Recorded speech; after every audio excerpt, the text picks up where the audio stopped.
Hello, and welcome to Hospice Insights, the law and beyond, where we connect you to what matters in the ever-changing world of hospice and palliative care. Ready, fire, aim. The calendar year 2027 Home Health Proposed Rules Shoot First Approach to Provider Enrollment. Andrew, how are you doing? It's great to have you on the podcast. Hey, Brian, I'm doing great.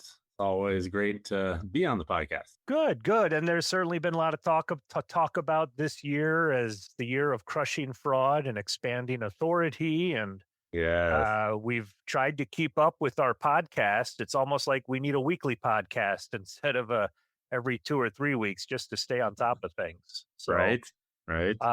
But I know we've had podcasts about these developments with the PPEO.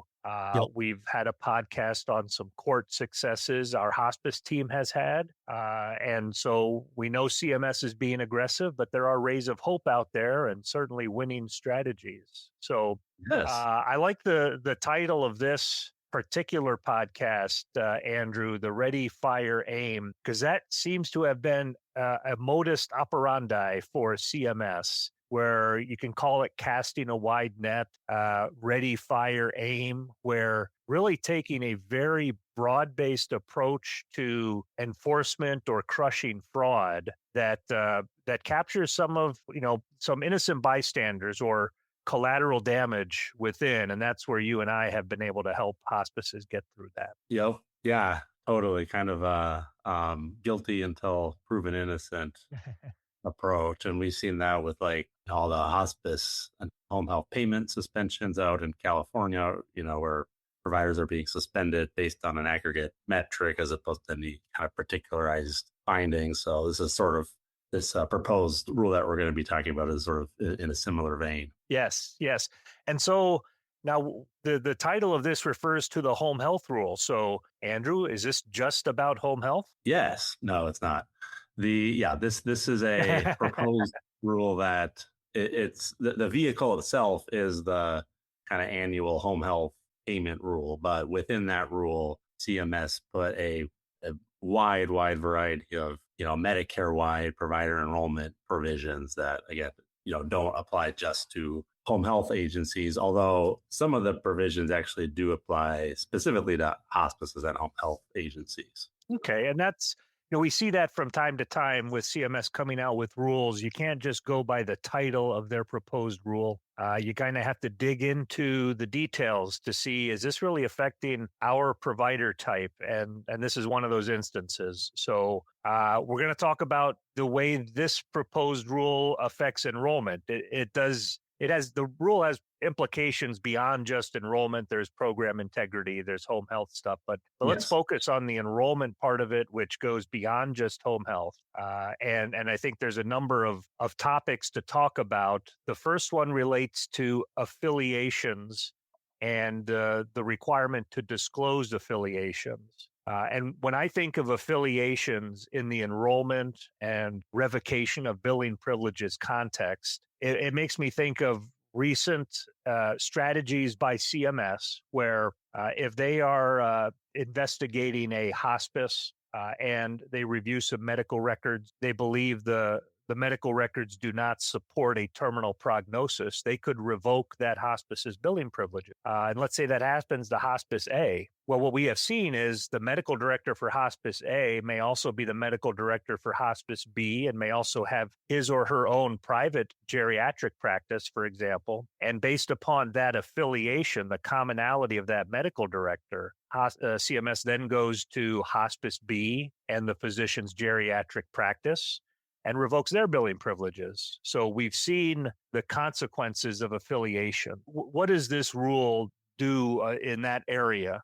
What's the impact? So I think the impact will be that CMS is just going to have a broader array of this affiliation information that it can use, as you were suggesting, to kind of revoke downstream providers. So what's changing is the actual affiliation disclosure requirement is becoming broader. So if CMS requests, affiliation information, providers are going to have to give more of that. So currently there is a 5-year limitation on affiliation disclosures. That's going to be going away.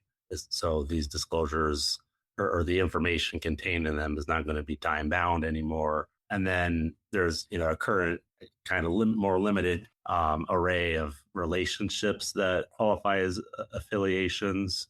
That's going to be broadly expanded to basically cover any business relationship. There's going to be a new category of affiliation that, quote, is any marketing, business, fulfillment, financial, managerial, or beneficiary relationship. So that's sort of, translating that to me kind of just sounds like any business relationship you have. So not just a managing employee of the provider, but right, any kind of business relationship. So if this were to pass or be finalized, if this rule were, then I think, right, we're may kind of see even more of those kind of cascading affiliation-based revocations you were describing. Yeah, right. Exactly. Define business. I mean, that's how much broader.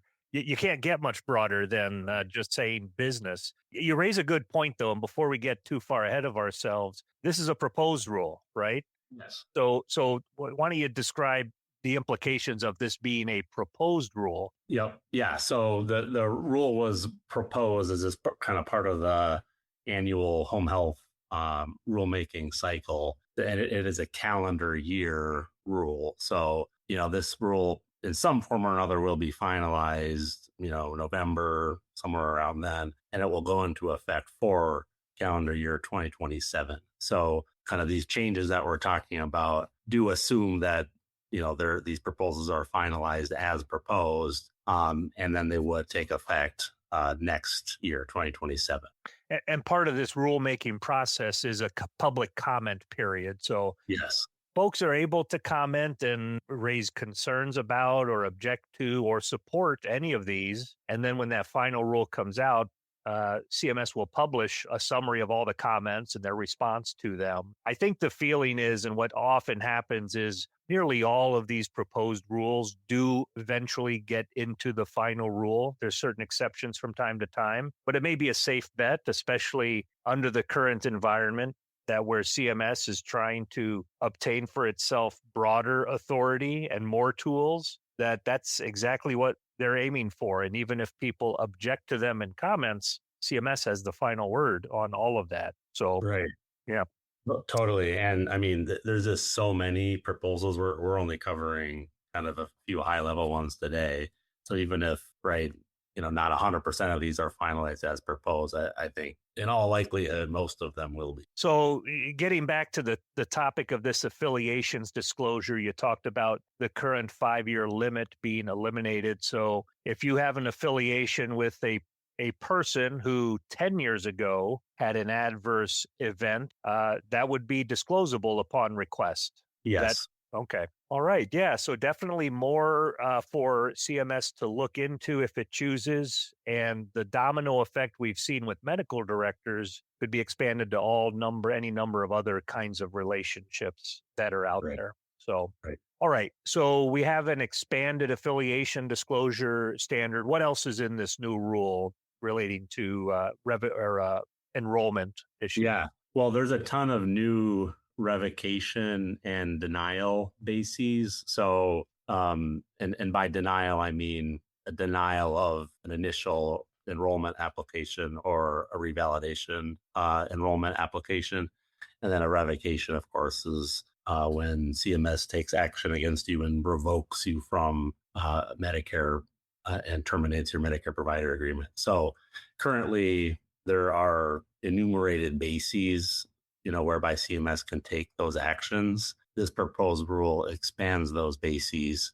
It adds additional denial bases and it adds additional revocation bases. So I think one of the more common ones we've seen so far as a revocation is called abusive billing privileges. right. And Yes. that's where through the PPEO process, they look at medical records. It's kind of the medical director example I just shared. They deny claims. They think you're admitting patients who aren't eligible, and they say, well, that's an abuse of billing privileges. So, a Yes. very common one, I think we've also seen false or misleading or information on the 855 or failure to Right. report 855. So, but there's a Yes. number in addition to that already on the books, right? Yes, there is. Yep, absolutely. And then what's new? What's in the works? Well, I wasn't even planning to talk about this, but you mentioned the abuse of billing privileges. That isn't new, that currently exists, but there is a proposal related to it that would essentially make the standard that CMS uses is much easier to meet. Currently there's like, I think it's like a 4-part test they have to meet. That's going away. It's going to be much easier for CMS to determine that you've abused your billing privileges and revoke you based on reviewing just a few claims. So And that's to be yeah, well, and in our experience, it was already a very yeah, low bar. So yes, exactly. for you to say that it's even I mean, even I didn't know it could get any easier for them to find an abuse of billing privileges. You're supposed to show a pattern and practice of Right. problems, but we've seen them on the very thinnest of evidence argue that a lot of things are a pattern and practice. So I kind of wish you wouldn't have shared that. Now it's just another another thing to look out for. Yes. So very Yeah. important, but yeah, that's another one. So what is new? What is kind of So being proposed? yeah. So there's a new revocation basis that is called the high risk geographic area basis. So again, this is completely new. And if this is finalized, CMS would be able to revoke your enrollment because, and this is the language that CMS is using, because you're located in a limited geographic area that has an excessive number of providers. So there doesn't have to be any finding of fraud or wrongdoing. It literally is just you are in an area where there are too many providers, and CMS doesn't articulate any standards for what a limited geographic area is or what excessive means. It really does appear to be completely at their discretion as to they just don't want more providers in this specific area, so they're going to revoke you. So, I guess they're drawing from the Los Angeles experience, where I don't know how many hundreds of hospices were in Los Angeles County. yeah, I think Uh, so. yeah, I Yep. mean it's kind of like a post hoc certificate of need. It sounds Yeah, like. exactly. At the federal Yeah. level, exactly. Well, right. A national, like we work in states where before you can enroll, you need to show that the area you want to enroll in, provide services in, has a need for those services as kind of a gateway. And I guess now, because this is revocation, you've already gotten the enrollment. They'll just say, well, they don't really need you in that neighborhood or in those counties or in that state. Right. Yeah, troubling that the key terms are not defined. So, but consistent with the theme of CMS just drawing to itself maximum discretion and flexibility. So, Right. Right. all right, what is next, Andrew?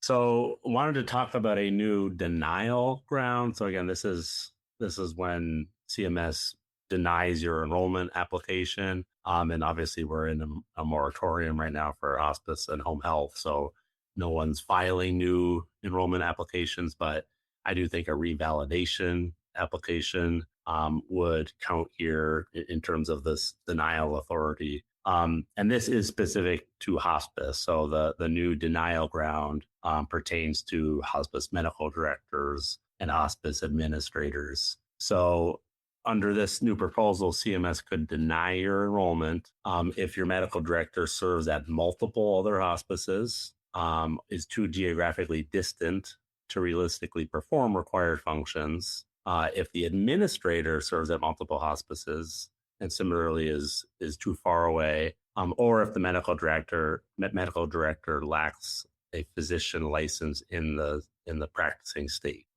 So several things kind of problematic with this proposal. Kind of like the last thing we were talking about, unclear what multiple hospices mean. So if the medical director serves at just one other hospice, is that too many, or does it need to be 10? I mean, CMS isn't specifying a number. The geographic distance, how far away is too far. And then we do see a number of hospices where They might have like kind of a system type medical director who doesn't necessarily have a license in, each state where they're listed as the medical director. This specific proposal would kind of target that practice. So I think this has the potential to impact a lot of our clients or just the general hospice community, at least at the kind of the revalidation level. Yeah, the title chief medical officer of an organization. So hospices who are multi-state, many locations, they may have a chief medical officer over a sprawling organization, and they're not going to be licensed in the 5 or 10 or 20 states that are in. Is that person on your 855 or otherwise have a leadership role? You may want to be wary of doing that given this consequence. Right, And exactly. well, yeah, and I see a theme developing here when you talk about medical directors serving at multiple hospices. Los Angeles, again, Yeah. comes to mind. I think CBS did a story on a medical director not long ago who was the medical director for 129 or so hospices or some crazy number like that. And when I see stuff like that with the government developing regulations based on a worst case scenario, I get worried that they're going to see everything as a worst case scenario. Right. So we might be able to agree that a medical director shouldn't be a medical director for 100 hospices. But as I understand it, Andrew, there's no safeguard in here to say, well, 3 is okay, but 5 is Right. not, or 7's fine as long as your kind of responsibilities are this and that. So who knows where Yep. the government's going to take this authority. So, Exactly. all right. What else do you have for us? So there's a new revocation basis that's actually related to denial. So, right, I mentioned that the proposed rule is going to add several enrollment denial bases, including this hospice medical director administrator thing we just talked about. In addition to that, CMS is proposing that if your enrollment is denied, that in itself can serve as a basis for revoking the enrollments of that same provider. So if the legal entity that had the enrollment denial, if they're issued that denial, then CMS under this proposal would have the authority to look at the enrollments of that legal entity and revoke them based on the denial. So that is I think, a broad new authority that CMS is assigning to itself. Well, let's say you're a corporation, XYZ Hospice Corporation or LLC, and you operate a few different PTANs. You want to, perhaps open up another provider type, maybe a palliative care or something like that. And so you apply for that, and it's denied. Is that a scenario where that denial might jeopardize what could be long-standing hospice operations for that entity? Yes. Yes, exactly. So if that new like Part B enrollment application were denied, in theory, CMS could then revoke the enrollments, like the current and existing enrollments of that applicant. Okay. So, another thing for business development and, people who are involved in strategic thinking around hospices, how to grow your business, diversify your service lines. Another risk we're identifying here to keep in mind, you may not want to jeopardize longstanding business lines with an effort like this, or maybe you do. I mean, that might fit within your calculus, but good to know that that is out there, at least if that part of the rule gets finalized. Yep. Andrew, I know you're going to talk about retroactive revocations, and that's been something that we've been seeing an increasing number of with revocations that have resulted from the PPEO kind of medical review. Those, when they didn't turn out well, what we first saw were you'd get a notice of revocation, a hospice would, that the revocation of billing privileges is effective 30 days later. So 30 days past the notice you receive. So it gives that hospice time to transfer patients, kind of run out the services provided to patients and transfer them out if that's what they choose to do in light of the effects of the revocation. But more recently, in the past year, we have seen some retroactive revocations in the PPEO context. where they will revoke retroactive to the last month of claims that they reviewed, which could be 3 or 4 months. So we've started to see that. What does the new proposed rule have to say about retroactive revocations? The proposed rule would make every revocation basis retroactive. So right now the kind of the default rule is that if you're revoked, that revocation is prospective. There are currently some revocation bases that result in a retroactive revocation, and abuse of billing privileges is one of them. But this proposed rule would take every other currently prospective revocation basis, including all these new ones, and make them retroactive. So basically, going forward, if you are revoked, you're going to be revoked retroactive to kind of the underlying event that led to your revocation, right? Which is going to then kind of like what you're saying. This is going to result in you getting a notice that you've been revoked. Oh, and you have also a large overpayment liability because you got paid for claims during this period that you didn't even know you were revoked until now because you have a retroactive revocation. So what CMS is saying is with the retroactive revocation is, what is it? Let's say we're in August 2026. You're revoked retroactive to February 2026. CMS is saying because you were revoked effective that date, every dollar you receive from Medicare since February, you shouldn't have received because you were a revoked hospice. And now you get a demand letter and you have to pay that back. But in a revocation, they're doing that in the context of cutting off your ability to get any more revenue. Ouch. I mean, how can you, they're not leaving you with any opportunity to actually satisfy the debt. Right. Yes. So, yeah. I know we've had some clients dealing with that when revocations on enrollment bases, getting some pretty hefty demand letters, and even having an unpaid debt to CMS. That has its own implication, doesn't it? Right. Yeah. Yeah. If you have a Medicare debt that's referred to Treasury, that currently is a basis to be revoked. And then there's also a denial basis based on Medicare debt. So yeah, Medicare debt is currently covered under CMS's existing authorities. Okay.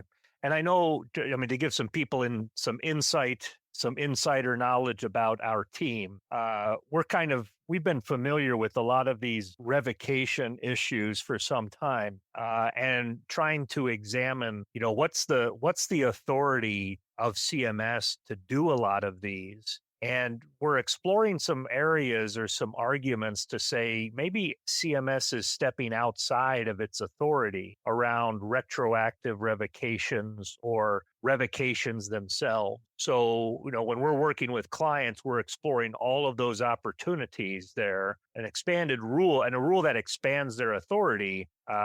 Certainly, the CMS believes it has this authority and takes it to the hilt, is taking it to the hilt or wants to, but we are kind of trying to noodle on some ways to push back against that. Hopefully we'll be able to deploy those successfully, but we'll see as the future unfolds. Yes. All right, Andrew, anything else to report on for this enrollment based episode? Yeah. Yes. Just one more kind of key provision I wanted to talk about.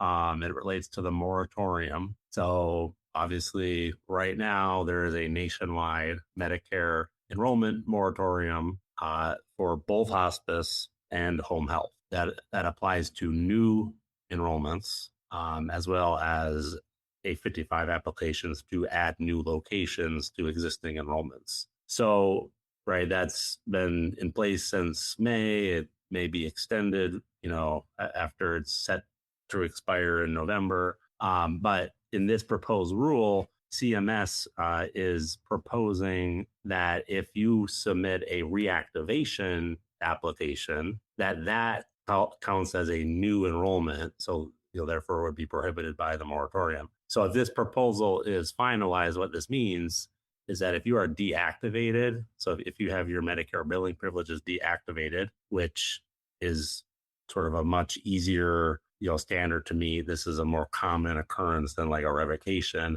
And if you're deactivated, you have to submit a reactivation application to get reactivated. Well, you can't do that during the moratorium if this proposal goes into effect. What's an example of how a provider can get deactivated without in a relatively what might seem a mundane manner? Yes.